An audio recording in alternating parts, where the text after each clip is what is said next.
Hey guys, I'm Ashley Holder here with Charlotte Vibe. Just gonna talk to you a little bit about the Hornets tonight. So let's just get this out of the way. This is a very informal video. As you can see, I'm just hanging out in my t-shirt. I'm actually in the hotel right now. I have a game this weekend with CBS Sports, UCF at Tulane. So I'm actually in New Orleans right now. So I'm finally in for the night, done doing some production meeting stuff, getting ready for the game. So I wanted to make sure I got on here and was able to answer your questions that you guys left. Wasn't that many questions, so we'll just talk a little bit about what's going on with the Hornets right now. So just to refresh, right now they're on a 2-game losing streak. They just fell to the Nets 101-91. Still some big play. Let me get back to my stats. Obviously Miles Bridges with 12 points, Cody Zeller with 5, Graham with 17, who Devontae has been killing it right now. If you're watching the Hornets, then Devontae is literally probably one of the top 5 best players on that team right now. He's doing a good job, as well as Terry Rozier. He had 18, and Malik Monk, he had 13. So they were showing some progress the last couple of games before these past two, and then we kind of they went on a down slope for those last 2 games. So if you're watching this, by the time you probably see this, they will be playing the Washington Wizards tonight at 6 p.m. So I will obviously update you on that score and what's going on with that game on Twitter. So make sure you're following Charlotte Vibe.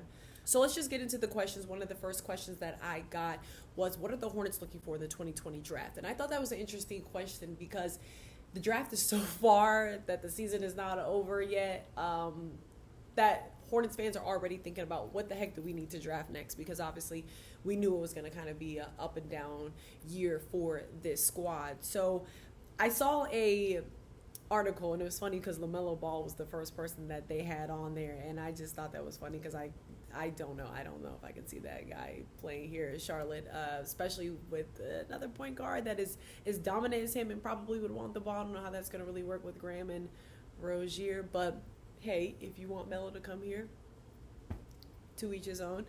But at this point, I think Kupchak has done a great job in his last 2 years, drafting. Obviously, he's got Cody Martin, Miles Bridges, Devontae Graham, and PJ Washington. All those guys have been players that have been able to start developing. They're making a lot of progress, making a lot of strides, as Coach Borrego has said after every game, as we have definitely seen with Devontae Graham. PJ Washington just came in just killing in his rookie year, and Miles Bridges just being a force down low as well.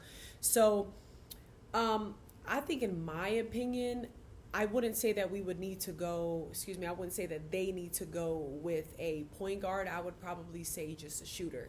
At this point, this is what this team needs, as well as possibly a center. I mean, you have Miles that can probably play the power forward and the center, but I would probably go with a shooter right now. You're going to lose most likely MKG, who is not playing. He opted in. We know that he's not going to be back next year. We barely see that guy hit the court.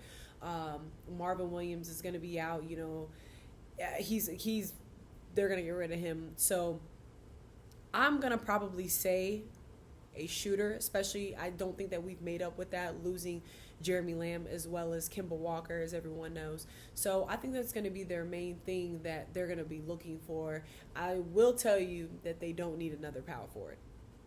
Yes, that is what I definitely am going to say. No more power forwards.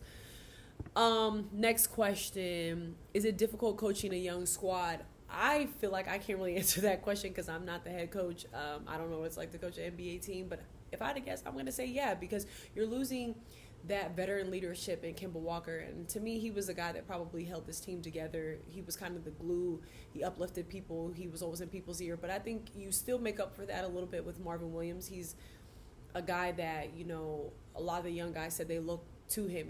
He's always uplifting people. He's always telling people, hey, we got this, let's keep going. And I think that's something that you need. He's a very positive person on that team. So I definitely think it's difficult. And when you look at guys like Devontae Graham, PJ Washington, Cody Martin, Caleb Martin, and Dwayne Bacon, this is a young team.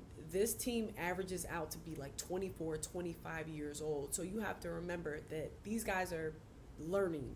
nobody has a whole bunch of years on them except for, Nick Batum and, Marvin and Cody, those type of guys. Everybody just has 3 years or less. So I think that this team has done a good job of coming out and kind of surprising people for what they've been able to do so far. There's been a lot more closer games than I expected. And I think that, again, are we a playoff team? Probably not. But they're a team that I think still can get you excited, still put some butts in the seats at the Spectrum Center and elsewhere. So I would have to say it probably is more difficult to coach a young team, but I think that these guys are buying into what Coach Borrego is giving them.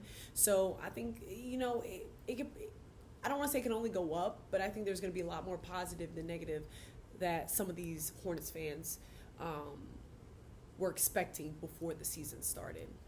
So those were the only two questions that I got. So I don't want to sit here and make up more questions. So I definitely want to make sure I'm doing this, once every week, once every 2 weeks. So if you guys have any questions, make sure you send them to me at AshNoelTV on Twitter, or you can send them to Charlotte Vibe on Twitter as well. Make sure you you subscribe. Everything is Charlotte Hornets and the Carolina Panthers, as Chris is covering the Carolina Panthers for Charlotte Vibe. Make sure you're doing all that.